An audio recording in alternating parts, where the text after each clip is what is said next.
Hello, bonsoir, bonjour les amis, j'espère que vous allez bien et que vous avez passé une bonne journée. Moi, j'ai eu une journée plutôt assez éprouvante et très difficile, on va dire. Et c'est de ça que je viens te parler dans cette vidéo de quelques minutes. Euh, la vidéo, en fait, s'adresse à toutes les personnes qui possèdent un téléphone iPhone ou alors les personnes qui ont un smartphone et qui ont des données importantes dans leur téléphone. Donc, en fait, pour la petite histoire, euh, j'ai un iPhone que j'ai depuis, voilà, qui est nouveau depuis janvier 2020 parce qu'en décembre 2019, je me suis fait voler mon iPhone précédent, qui était le iPhone 6 à Paris. Donc, on me l'a volé à Paris et puis, voilà, je vais faire ça. Je vais essayer d'être assez brève, de raccourcir l'histoire. Donc, je m'étais fait voler mon téléphone et il se pourrait que le téléphone s'est retrouvé en Afrique. Comment je le sais? Voilà, bien sûr, quand j'avais perdu le téléphone, j'ai essayé d'appeler les numéros, etc. Je m'étais fait soutirer le téléphone, j'ai essayé d'appeler, mais c'était déjà bloqué, etc. Donc, on l'avait volé vraiment. Et voilà, j'ai eu ce nouveau téléphone.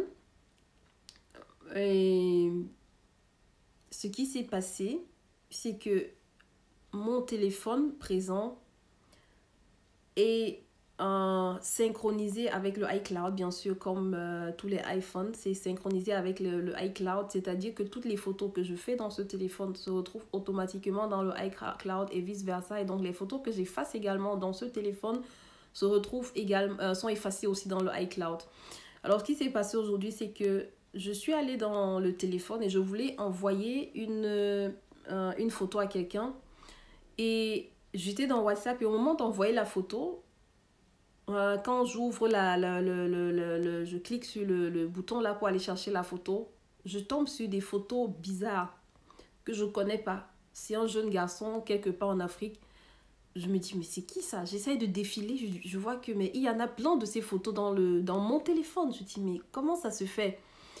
Et, et donc, je me dis, peut-être c'est un bug de WhatsApp. Je sors de WhatsApp, je vais dans l'application des photos. Effectivement, j'ouvre les photos et je vois qu'il y a plein de ces photos. Et ok, jusque-là, ça va encore. Je commence à effacer. Mais je réalise que mes photos ont été presque toutes effacées du téléphone. Je dis, mais je suis choquée. Je... Choquée même n'est pas le mot. Je ne sais pas comment décrire l'état dans lequel je me suis retrouvée. En fait, dans mon téléphone, il y avait environ 2000 photos. Ce sont des photos qui sont, c'est-à-dire, qui ont été effacées presque toutes. Et je me suis retrouvée, j'ai remarqué, je me suis retrouvée avec peut-être 80 photos qu'il a laissées, le jeune homme. Et les 2000 photos, j'ai senti comme si c'était une partie de moi qui était enlevée parce que c'est quand même des photos de plusieurs années, de moins 4 5 ans, sinon plus, qui sont même plus dans le téléphone que j'avais. Et des photos qui sont non seulement des photos privées, qui me sont personnelles et qui me sont précieuses parce que, voilà, simplement qui me sont précieuses. Et d'un autre côté, il y a des photos et des vidéos de mon activité. Des vidéos, j'ai tourné plein de vidéos récemment pendant mon séjour au Cameroun et je me demande,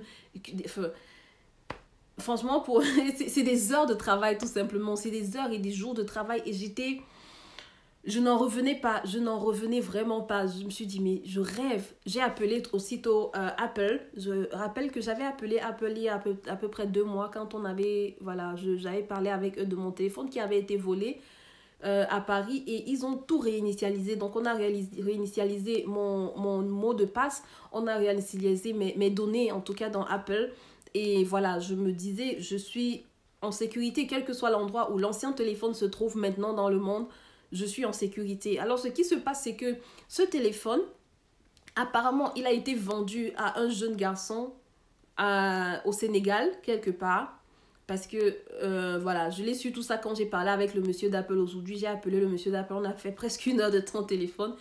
Et on s'est rendu compte que le téléphone et à ce jeune garçon dont les photos se sont retrouvées dans mon téléphone. Et ce qui se passe, c'est que ce iPhone 6, le téléphone qui avait été volé, était encore connecté à mon iCloud. Ça fait que, ok, il ne peut pas accéder à mon iCloud d'une façon, c'est-à-dire s'il va dans le iCloud et qu'il veut accéder au iCloud pour manipuler les choses, il ne peut pas parce qu'il faut le mot de passe que je suis la seule à avoir. Par contre, toutes les données les données de son téléphone sont synchronisées aussi avec le iCloud. C'est-à-dire que toutes les photos qu'il fait se retrouvent dans mon iCloud et pareillement toutes les photos qu'il efface sont effacées de mon iCloud, quelque chose comme ça. Donc, en fait, en gros, je ne sais pas comment je vais t'expliquer ça plus simplement. En gros, mon téléphone actuel, le téléphone perdu et mon iCloud étaient tous les trois synchronisés. Ce qui fait que les photos que ce garçon-là faisait ou fait, parce que j'ai retrouvé des photos de lui même qu'il a fait encore aujourd'hui ou hier. Donc ces photos se retrouvent aussi dans mon téléphone et mes photos actuelles se retrouvent aussi dans son téléphone.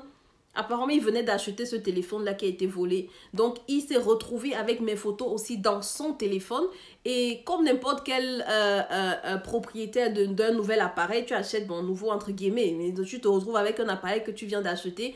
Bon, le premier réflexe, ce sera d'effacer peut-être tout ce qu'il y a dans le téléphone. Et c'est comme ça qu'il se retrouve en train d'effacer tout ce qu'il y a dans le téléphone. Et ça efface effectivement les photos de mon téléphone. Quand ça synchronise, ça efface les photos et les vidéos de mon téléphone et du iCloud. Bon, je vais vous passer les détails pour vous dire comment je me suis sentie dans cet état. Vraiment, comment c'était. C'est-à-dire, ça me sortait vraiment de... Je sais même pas encore comment je vais résoudre l'affaire. Mais pourquoi est-ce que je fais cette vidéo? En fait, le but, ce n'est pas de susciter ou d'inciter la pitié. Je refuse de jouer la victime, tout simplement, si tu veux. Mais c'est de sensibiliser les personnes qui ont un iPhone, premièrement. Si tu as un iPhone, voilà 2 erreurs que j'ai faites. La première erreur que j'ai faite, c'est de ne pas aller signaler la perte de mon téléphone à la police quand mon téléphone a été soutiré à Paris. J'aurais signalé la perte à Paris ou en Allemagne quand je suis rentrée en Allemagne à la police, de 1. De 2, j'aurais dû faire un backup. Ça, je le savais, mais je pensais, dans ma tête, je sais pas, je me disais, comme les données sont synchronisées, sont sur le iCloud, même si j'arrivais à perdre ce nouveau téléphone aujourd'hui, voilà, je peux encore retrouver mes données sur le iCloud. Ça, c'est ce que je pensais, mais je savais pas que synchroniser, là, c'est vraiment genre si on efface les trucs du téléphone, bref. En tout cas, l'erreur que j'ai faite, c'est de ne pas avoir, parce que le iPhone t'offre aussi un backup. J'ai un backup de jusqu'à 50 gigabytes. Et j'aurais pu sauvegarder toutes les données du téléphone. Il y a un backup que je peux faire genre toutes les semaines. Toutes les données du téléphone sont sauvegardées dans ce backup-là. De façon à ce que, voilà, si je perds le téléphone aujourd'hui ou si le téléphone tombe, il se casse, etc., que je puisse avoir toutes les données du dernier backup. Si le dernier backup a été fait il y a une semaine ou il y a un mois, que je retrouve ces données-là. Et ça, c'est l'erreur que je n'ai pas faite. Et donc, j'avais rien en fait. J'ai rien. Je t'assure que j'ai... Mais voilà. Donc, le backup, fais ton backup d'une façon, automatise-le de façon à ce que ce soit fait toutes les semaines ou tous les mois. Et si tu perds ton téléphone, vraiment signale-le à la police. Surtout pour ceux qui sont en Europe, parce que vraiment, il y a des mesures qu'on prend. Signale-le à la police. Ok, j'avais acheté aussi un disque dur externe que je voulais justement vider les trucs du téléphone et le mettre dans le disque dur. Sauf que le disque dur que j'ai acheté depuis 2 mois, je ne sais pas pourquoi il ne marche pas quand je le branche au téléphone. À l'ordinateur, pardon, je ne le retrouve pas dans l'ordinateur, bien j'arrive pas à y accéder. Et depuis 2 mois, j'arrivais pas à solutionner ce problème parce qu'avec le confinement aussi en Allemagne, tout était fermé, etc., etc. Donc, le disque dur est là encore tout neuf, je l'ai acheté pour sauvegarder, mais voilà, il ne m'a pratiquement pas servi. Donc, au-delà du backup, à défaut du backup sur le téléphone, si tu as un iPhone ou alors si tu as un smartphone et que les données que tu as sont importantes, parce que moi j'ai perdu des données très importantes dans le sens des données privées et même des données par rapport à mon business. Ok? Et voilà, fais un backup. Sauvegarde-les soit dans le backup sur ton téléphone ou alors dans le backup, non pas sur le téléphone, le backup qu'offre le iPhone aussi, le smartphone, si c'est Huawei que tu as, je sais pas quoi, sauvegarde-le ou alors tu sauvegardes aussi les données sur le disque dur. Il y en a qui le font déjà, c'est très bien et pour ceux qui ne le font pas encore, je pense que je ne suis pas la seule. qui a fait cette erreur-là, vraiment, c'est un encouragement. Si tu estimes que les données que tu as sont importantes, sauvegarde-les au moins une fois par mois ou une fois par trimestre, de façon à ce que si tu perds, tu as les données d'au moins jusqu'à il y a le trimestre passé. Mais là, j'ai perdu des données de jusqu'à plusieurs années, en fait. Et voilà, t'es mon encouragement ou bien mon conseil, des leçons que j'ai pu tirer. Et voilà, pour éviter que cela arrive à d'autres personnes. C'est pas pour susciter de la pitié, c'est difficile, mais c'est surtout pour sensibiliser d'autres personnes, ok? Donc voilà, j'espère que ça t'a parlé si c'est ton cas. Et je te dis à très bientôt. Bonne soirée. C'était Carole Tokem. Ciao, ciao.